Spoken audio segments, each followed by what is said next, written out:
তো আমি জেলায় জেলায় যেয়ে খালি হাত নাড়াই তোমাদের জন্য নাকি? হ্যাঁ, হাত নাড়াই শুধু। এ ধাক্কাইতে ধাক্কাইতে এদিকে এসে হাত নাড়াইতেছে। হয়েছে তো, দেখলাম তো, ঠিক আছে, মাশাআল্লাহ। অনেক সুশৃঙ্খল, অন্যান্য যে কোনো জেলার জন্য সুশৃঙ্খল। আমার দিকে তাকাও, আমার দিকে তাকাও। ঠিক আছে, এই যে দাঁড়িয়ে আছে, একটা ছেলে নড়ে না, দেখছেন? মাশাআল্লাহ, মাশাআল্লাহ, মাশাআল্লাহ। হ্যাঁ, এইভাবেই। আর কয়েকটা মজাদার কথা আছে, শোনো। এই হাদিস থেকে আমাদের শিক্ষা হলো, আমার প্রতিবেশী যেই ধর্মের হোক আমি সম্পর্ক রাখবো। অসুস্থ হলে যাব, কি বলেন ভাইরা? যাবেন না? যাবেন না আপনারা? আচ্ছা, 2 নম্বর শিক্ষা হলো, বিষ্ণু ঈসা ইসলামের খাদেম ছিল ইহুদি। এতদিন খেদমত করলো, একদিনও বিশ্বনবী ওরে কালিমার দাওয়াত দেয় নাই। কারণ কি? বিশ্বনবী একটা ভালো সময়ের অপেক্ষা করতেছিলেন, প্রপার টাইমিং। দায়ীর কাজ হচ্ছে দাঈ ইলাল্লাহ, সে হচ্ছে সুযোগ সন্ধানী। দায়ী সুযোগ খোঁজে, কখন দাওয়া দিলে ব্যাটে বলে হবে, ঝোপ বুঝে কোপ মারে, ঠিক কিনা বলেন? বিষ্ণু ঈসা ইসলাম ভালো সময়ের অপেক্ষা করতেছিলেন, দেখি ভালো সময় আসুক আসুক আসুক আসুক। আস্তে আস্তে এমন সময় আসছে, ছেলে এবার মুমূর্ষ। অসুস্থ ব্যক্তির হৃদয় অত্যন্ত নরম থাকে। হসপিটালে যখন কেউ যায় তার হৃদয়টা বড্ড নরম থাকে, মৃত্যুর ভয়ে তার অন্তরটা নরম থাকে, ঠিক কিনা বলেন? এই প্রপার টাইমিং এর অপেক্ষা করতেছিলেন। যখনই টাইমিং পেয়েছেন, দাওয়াত দিলেন, পড়ো লা ইলাহা ইল্লাল্লাহ, সুবহানাল্লাহ পড়েন সবাই। তাহলে ইসলাম অমুসলিম প্রতিবেশীর সাথে ভালো আচরণ করতে বলে। ইসলাম অমুসলিম মাতা পিতার সাথেও ভালো আচরণ করতে বলে। মাতা পিতা যদি অমুসলিম হয়, তারা ফেলে দিতে পারবেন? পারবেন? আমার লালমনিরহাটের ভাইয়েরা, অনেক হিন্দু ছেলে আমাদের হাতে শাহাদা পড়ে মুসলিম হয়, কিন্তু ওর মা মুসলমান হয় নাই, বাবাও হয় নাই। এরকম আছে না নাই? তো ও হয়েছে মুসলিম, মা বাপ হিন্দু, এখন মা বাপ কি বাদ? হ্যাঁ, মা বাপ বাদ দেয়া যাবে? যেই মা আপনার 9 মাস 8 মাস পেটে ধারণ করলো, আপনার মায়ের নার ছেঁড়া ধন, আপনি ওই মারে বাদ দিতে পারবেন?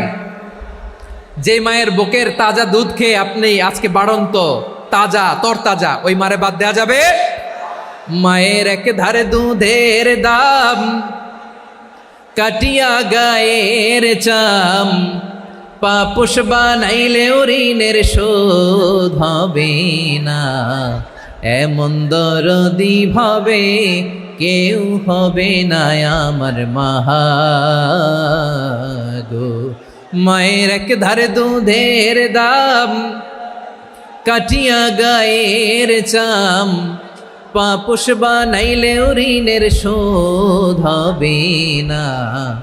এমন দরদি ভাবে কেউ হবে না আমার মাহাগো, ঠিক কিনা? মাকে তো বাদ দেয়া যায় না। وَقَضَى رَبُّكَ أَلَّا تَعْبُدُوا إِلَّا إِيَّاهُ وَبِالْوَالِدَيْنِ إِحْسَانًا।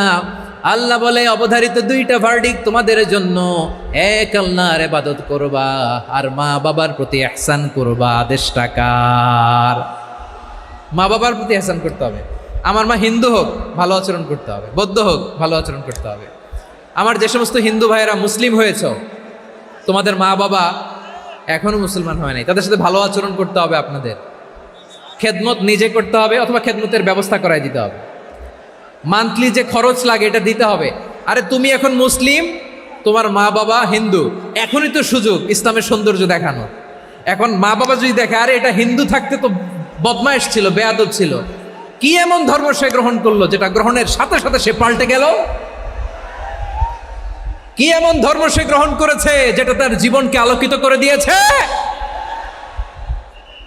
নসিব ভালো হইলে তারাও কালিমা পড়ে মুসলমান হয়ে যাবে। বিষ্ণু ঈসা ইসলামের স্ত্রীর নাম ছিল আয়েশা রাদিয়াল্লাহু তাআলা আনহা, আবু বকর রাদিয়াল্লাহু তাআলা আনহুর মেয়ে। আবু বকর রাদিয়াল্লাহু তাআলা আনহুর আরেক মেয়ের নাম হচ্ছে আসমা। কি নাম? দুজনই আবু বকর রাদিয়াল্লাহু তাআলা আনহুর মেয়ে, আসমা আর আয়েশা। নাম দুইটা কেমন লাগে? আসমা নামটা কেমন লাগে? আয়েশা নামটা কেমন লাগে? সবার ভালো লাগে নাই? নাম দুটো আপনাদের ভালো লাগে?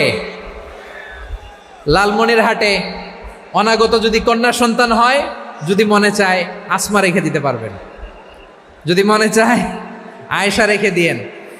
দেশে বিদেশে এয়ারপোর্টে রাস্তাঘাটে